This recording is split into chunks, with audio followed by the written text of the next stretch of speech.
The Furnace of the Civil War, 1861 to 1865. The Battle of Bull Run at Manassas Junction. Lincoln concluded that an attack on a smaller Confederate force might be worth a try. If successful, it would demonstrate the superiority of the Union arms, and it might lead to the capture of the Confederate capital at Richmond, 100 miles to the south. If Richmond fell, secession would be discredited, and the Union could be restored without damage to the economic and social system of the South.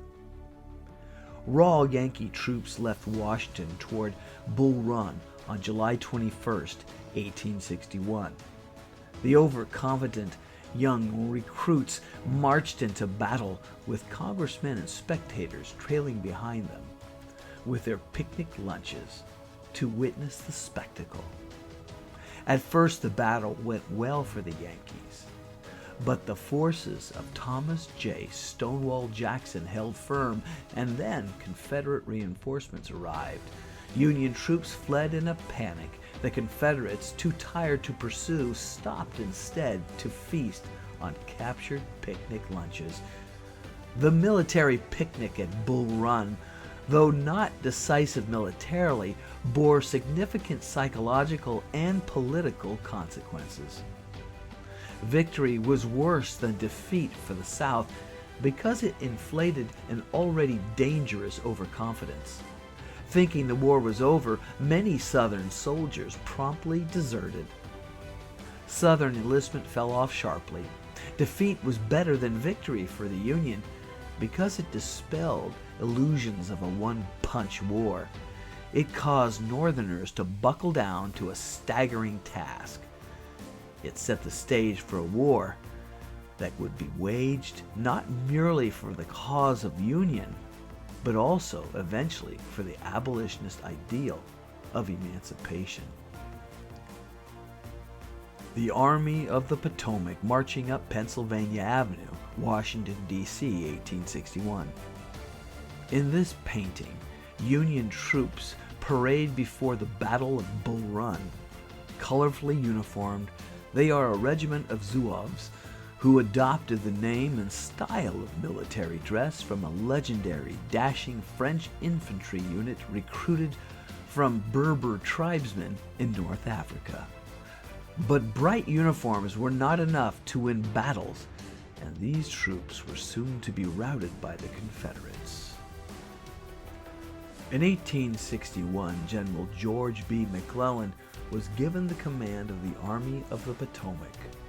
He embodied a curious mixture of virtues and defects. McClellan was a superb organizer and drill master who injected a splendid morale into the army. Hating to sacrifice his troops, he was idolized by his men, who affectionately called him Little Mac. He was a perfectionist. He consistently but erroneously believed the enemy had always outnumbered him and was overcautious.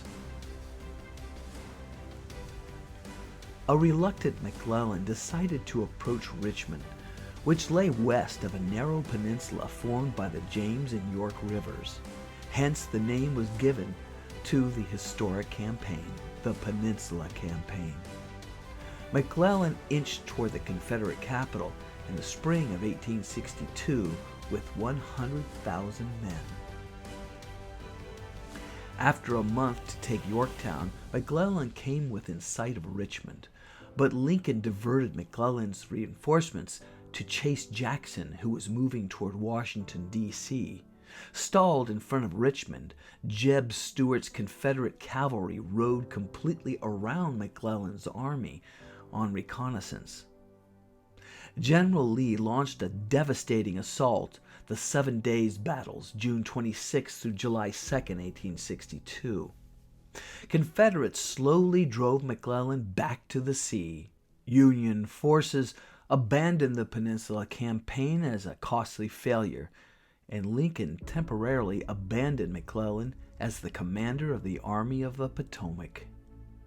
Confederate General Robert E. Lee achieved a brilliant, if bloody, triumph that ensured that the war would endure until slavery was uprooted and the Old South destroyed. Lincoln began to draft the Emancipation Proclamation. The Union now turned toward total war and finally developed the Northern Military Plan to slowly suffocate the South by blockading the coasts, to liberate the slaves and hence undermine the economic foundations of the Old South, to cut the Confederacy in half by seizing control of the Mississippi, to chop the Confederacy to pieces by sending troops to Georgia and the Carolinas, and to capitate it by capturing the capital of Richmond, to try everywhere to engage the enemy's main strength and grind it into submission. The blockade. 3,500 miles of coastline was impossible to patrol for the Union Navy. Blockading was simplified by concentrating on the principal ports and inlets used to load cotton. Britain recognized the blockade as binding and warned its shippers that they ignored it at their own peril. Blockade running was risky but profitable. But the lush days of blockade running passed as Union squadrons pinched off leading southern ports. The Union Navy enforced the blockade with high-handed practices. They seized British freighters on the high seas if laden with war supplies. The justification was that obviously these shipments were ultimately destined by devious routes for the Confederacy. London acquiesced to this disagreeable doctrine of ultimate destination or continuous voyage. Britain might need to use the same interpretation in a future war. In fact, they did in World War I. The most alarming Confederate threat to the blockade came in 1862. Resourceful Southerners raised and reconditioned a former wooden U.S. warship, the Merrimac, plated its sides with old iron railroad rails, and renamed it the Virginia. It easily destroyed 2 wooden ships of the Union Navy in the Virginia waters of the Chesapeake Bay. This threatened a catastrophe to the entire blockading of the fleet. The Monitor. For 4 hours, March 9, 1862, Little Yankee cheese box on a raft fought Merrimac to a standstill. A few months after the historic battle, Confederates destroyed Merrimac to keep it from advancing Union troops. The Second Battle of Bull Run, August 29th through 30th, 1862. Lee encountered a Federal force under General John Pope. Lee attacked Pope's troops and inflicted a crushing defeat. Lee daringly now thrust into Maryland. He hoped to strike a blow that would encourage foreign intervention and seduce the still wavering border states and its sisters from the Union. Marylanders did not respond to the siren song. At Antietam Creek, Maryland, a critical battle occurred. McClellan was restored to command. He was fortunate enough to obtain copies of Lee's battle plans. He succeeded in halting Lee at Antietam on September 7, 1862, in one of the bloodiest days of the war. Antietam was more or less a draw militarily, because Lee withdrew across the Potomac and McClellan was relieved of command for failing to pursue Lee. The Battle of Antietam was one of the most decisive engagements of world history. Antietam was a long-awaited victory Lincoln needed for the launching of the Emancipation Proclamation. By midsummer 1862, the border states were safely in the fold and Lincoln was ready to move. Lincoln decided to wait for the outcome of Lee's invasion. Antietam served as the needed emancipation springboard. Lincoln issued a preliminary Emancipation Proclamation on September 23, 1862. He announced that on January 1, 1863, the president would issue a final proclamation. On schedule, he fully redeemed his promise. The Civil War now became more of a moral crusade against slavery. On July 1, 1863, Lincoln said, "The character of the war will be changed. It will be one of subjugation. The Old South is to be destroyed and replaced by new propositions and ideas." The killing fields of Antietam. These Confederate corpses testified to the awful slaughter of the battle. The 12-hour fight at Antietam Creek ranks as the bloodiest single day of the war, with more than 10,000 Confederate casualties and even more on the Union side. At last, the battle ended, one historian wrote. Smoke heavy in the air, the twilight quivering with the anguished cries of thousands of wounded men. Lincoln's proclamation of 1863 declared that slaves were forever free in Confederate areas still in rebellion. Bondsmen in the loyal border states were not affected, nor were those in the specific conquered areas in the South. The tone of the document was dull and legalistic. Lincoln concluded the proclamation as an act of justice and called for the considering judgment of mankind and the gracious favor of Almighty God. The presidential pen did not formally strike the shackles from a single slave. Where Lincoln could free the slaves in loyal border states, he refused to do so, lest he spur disunion. Where he could not, in the Confederate states, he tried to. In short, where he could, he would not, and where he would, he could not. The Emancipation Proclamation was stronger on proclamation than emancipation. Thousands of do-it-yourself liberations occurred. By issuing the proclamation, Lincoln addressed the refugees' plight and strengthened the moral cause of the Union at home and abroad. Clearly, it foreshadowed the ultimate doom of slavery. The ultimate end of slavery was the ratification of the 13th Amendment. The Emancipation Proclamation fundamentally changed the nature of the war and removed any chance of a negotiated settlement. Both sides knew war would be a fight to the finish. Public reactions to the long-awaited proclamation of 1863 varied. Abolitionists complained Lincoln had not gone far enough. Many Northerners felt he had gone too far. Opposition mounted in the North against supporting an abolition war. Volunteers had fought for a union, not against slavery. Desertions increased sharply. Congressional elections of 1862 went heavily against the administration, especially in New York, Pennsylvania, and Ohio. The South claimed Lincoln was trying to incite a slave rebellion. Aristocrats of Europe were inclined to sympathize with Southern protests. The European working classes, especially in Britain, reacted otherwise. Gradually, the diplomatic position of the Union improved. The North now had a much stronger moral cause.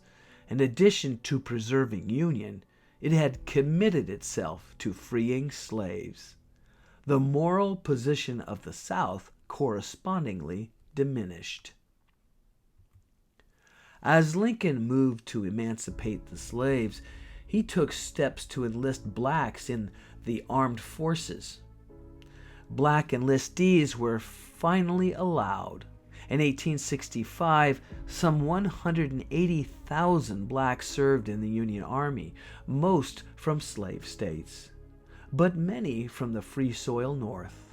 Blacks accounted for about 10% of the total enlistments in the Union forces on land and sea. 2 Massachusetts regiments were raised largely through efforts of the ex-slave Frederick Douglass. Military service was offered as a chance to prove manhood and strengthen the claim to full citizenship at war's end. African Americans received 22 Congressional Medals of Honor. Casualties were extremely heavy. More than 38,000 died. If captured, they were often executed. Confederacy and slaves. The Confederacy could not bring itself to enlist slaves until a month before the war had ended. Tens of thousands were forced into labor battalions. They built fortifications and other war-connected activities. Slaves were the stomach of the Confederacy. They kept farms going while white men fought. Involuntary labor did not imply slave support for the Confederacy. In many ways, Southern slaves hamstrung Confederate war efforts. Fear of slave insurrection necessitated home guards, keeping many white men from the front. Slave resistance, slowdowns, diminished productivity. When Union troops neared, slave assertiveness increased. Slaves often served as Union spies. Almost 500,000 revolted with their feet. Slaves contributed powerfully to the collapse of slavery and the disintegration of the antebellum way of life. Lincoln replaced McClellan with General A.B. Burnside. Then, Burnside was removed after a rash frontal attack on Lee's strong position at Fredericksburg, Virginia on December 13, 1862, that cost more than 10,000 Union casualties. Burnside then yielded command to Joseph Hooker. At Chancellorsville, Virginia, on May 2nd through 4th, 1863, Lee divided his forces and sent Stonewall Jackson to attack the Union flank. His victory over Hooker was Lee's most brilliant, but it was dearly bought with Jackson's death. Lee now prepared to invade the North again. A win would strengthen those Northerners who wanted peace and also encourage foreign intervention, still a Southern hope. 3 days before the battle, Union General George Meade was informed he would replace Hooker. Meade took a stand near the quiet little town of Gettysburg, Pennsylvania. His 92,000 men were locked in a furious battle with Lee's 76,000 men. The battle seesawed across the rolling green slopes for 3 agonizing days, July 1st through 3rd, 1863. Pickett's charge. The failure of General George Pickett's magnificent but futile charge broke the back of the Confederate attack and broke the heart of the Union cause. This has been called the high tide of the Confederacy. It was the northernmost point reached by any Southern force and the last real chance for the Confederates to win the war. As the Battle of Gettysburg raged, a Confederate peace delegation moved under the flag of truce toward the Union lines near Norfolk, Virginia. The victory at Gettysburg belonged to Lincoln, and he refused to let the peace mission pass through Union lines. From then on, the Southern cause was doomed, yet Dixie fought for 2 more years. In the fall of 1863, while the graves were still fresh, Lincoln journeyed to Gettysburg to dedicate a cemetery. Following a 2-hour speech by the former president of Harvard, Lincoln read a 2-minute address. The Gettysburg Address attracted little attention at the time, but the president was speaking for the ages. Ulysses S. Grant's first success was in northern Tennessee. He captured Fort Henry and Fort Donelson on the Tennessee and Cumberland Rivers in February of 1862. When the Confederate commander at Fort Donelson asked for terms, Grant demanded an unconditional and immediate surrender. Grant's triumph in Tennessee was crucial. It riveted Kentucky to the Union, and it opened the gateway to the strategically important region of Tennessee, Georgia, and the heart of Dixie. The battle at Shiloh on April 6 through 7, 1862, happened just over the Tennessee border from Corinth. Grant's counterattack was successful, but the impressive Confederate showing confirmed there was no quick end to the war in the West. Other Western events. In 1862, David Farragut's ships joined with the Northern Army to seize New Orleans and Vicksburg, Mississippi, the South's lifeline for supplies from the West. Grant commanded the Union forces at Vicksburg, and it was his best-fought campaign. The Union victory at Vicksburg came one day after the Confederate defeat at Gettysburg. The reopened Mississippi quelled Northern peace advocates. These twin victories tipped the diplomatic scale in favor of the North. Britain stopped delivery of the Laird rams to the Confederacy, and the Confederate hope for foreign help was irretrievably lost. Grant transferred to East Tennessee. The Confederates won the Battle of Chickamauga near Chattanooga, to which they laid siege. Grant won a series of desperate engagements in November of 1863, including Missionary Ridge and Lookout Mountain. With Chattanooga liberated, the state was cleared of Confederates and the way was open for the invasion of Georgia. Grant was rewarded by being made General-in-Chief. Georgia's conquest was entrusted to General William Tecumseh Sherman, who captured Atlanta in September 1864. He burned the city in November of 1864. Sherman, with 6,000 troops, cut a 60-mile swath of destruction through Georgia. The major purposes of Sherman's march was to destroy supplies destined for the Confederate Army and to weaken the morale of the men at the front by waging war on their homes. Sherman was a pioneer practitioner of total war. The success in Shermanizing the South was attested by the increasing numbers of Confederate desertions.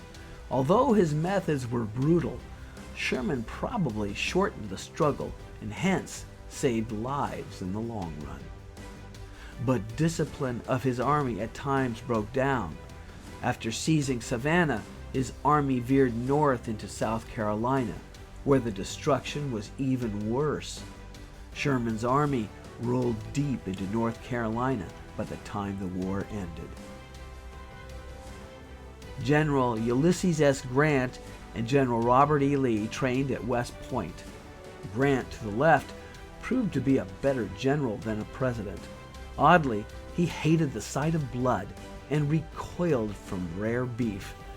Lee, on the right, a gentlemanly general in an ungentlemanly business, remarked when the Union troops were bloodily repulsed at Fredericksburg, "It is well that the war is so terrible, or we should get too fond of it."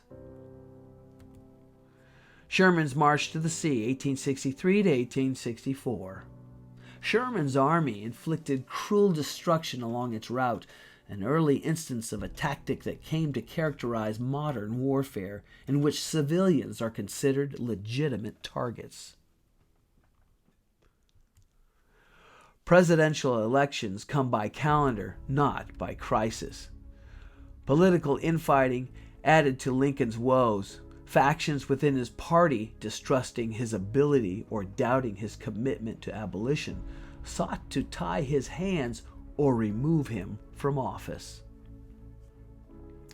Conspicuous among his critics was the overambitious Secretary of the Treasury, Salmon Chase. The Congressional Committee on the Conduct of War formed in late 1861. It was dominated by radical Republicans who resented the wartime expansion of presidential power. They pressed Lincoln zealously on emancipation. Most dangerous to the Union cause was the Northern Democrats. They were tainted by the association with seceders. Tragedy befell when their leader, Stephen Douglas, died. Lacking a leader, the Democrats were divided. War Democrats supported the Lincoln administration. Tens of thousands of peace Democrats did not. Extreme were the Copperheads, who openly obstructed war by attacks against the draft, against Lincoln, and especially, after 1863, against emancipation. They denounced the president as the Illinois ape and condemned the so-called nigger war. A man who commanded considerable political strength in the southern parts of Ohio, Indiana, and Illinois was the Congressman Clement Vallandigham from Ohio. He became notorious when he demanded an end to the wicked and cruel war. He was convicted by a military tribunal in 1863 for his treasonable utterance and sentenced to prison. Lincoln thought Vallandigham liked Confederates so much he ought to be banished to their lines. This was done. Vallandigham inspired Edward Everett Hale to write his moving fictional story of Philip Nolan in The Man Without a Country in 1863. Nolan, a young army officer, was found guilty of the participation in the Aaron Burr plot of 1806. He was condemned to the life of eternal exile on American warships. Lincoln's renomination at first encountered opposition. One faction wanted to shelve Old Abe in favor of Chase, but the Ditch Lincoln move collapsed. Nominated by the Union Party without serious dissent, Lincoln's running mate was Andrew Johnson, the loyal war Democrat from Tennessee, who was a small slave owner when the conflict began. He was placed on the Union Party ticket to sew up the election with little regard for the possibility that Lincoln might die in office. The Democrats nominated the deposed and overcautious war hero General McClellan, whose plank denounced the prosecution of war as a failure. McClellan repudiated this defeatist declaration. The campaign was noisy and nasty with numerous slogans. Lincoln's re-election at first was gravely in doubt. The anti-Lincoln Republicans tried again to dump Lincoln in favor of someone else. The atmosphere changed, however, by a series of Northern victories. The president pulled through, but nothing more than necessary was left to chance. At election time, many Northern soldiers were furloughed home to support Lincoln at the polls. Some soldiers were even permitted to cast their ballots at the front. Lincoln achieved 212 electoral votes to 21 for McClellan. McClellan as mediator, 1865.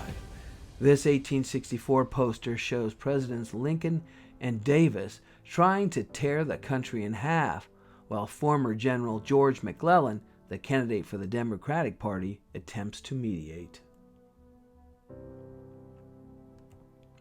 Women at war.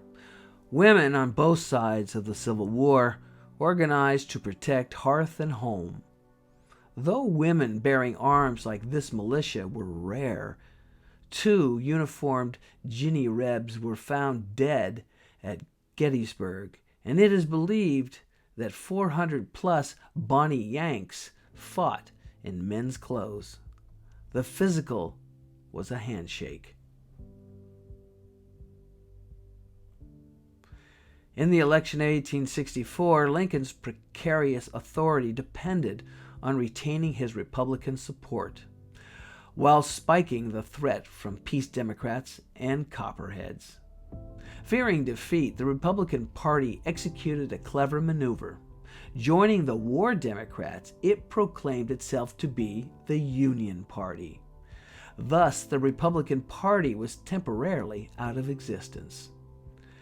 Lincoln lost Kentucky, Delaware, and New Jersey. Little Mac ran a closer race than the electoral count indicates. He netted a healthy 45% of the popular vote, with 1.8 million to Lincoln's 2.2 million.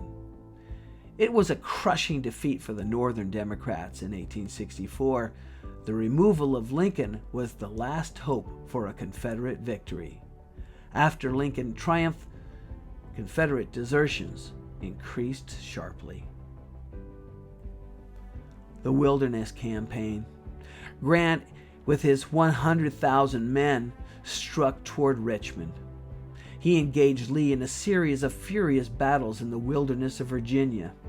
In May and June of 1864, Grant suffered 50,000 casualties.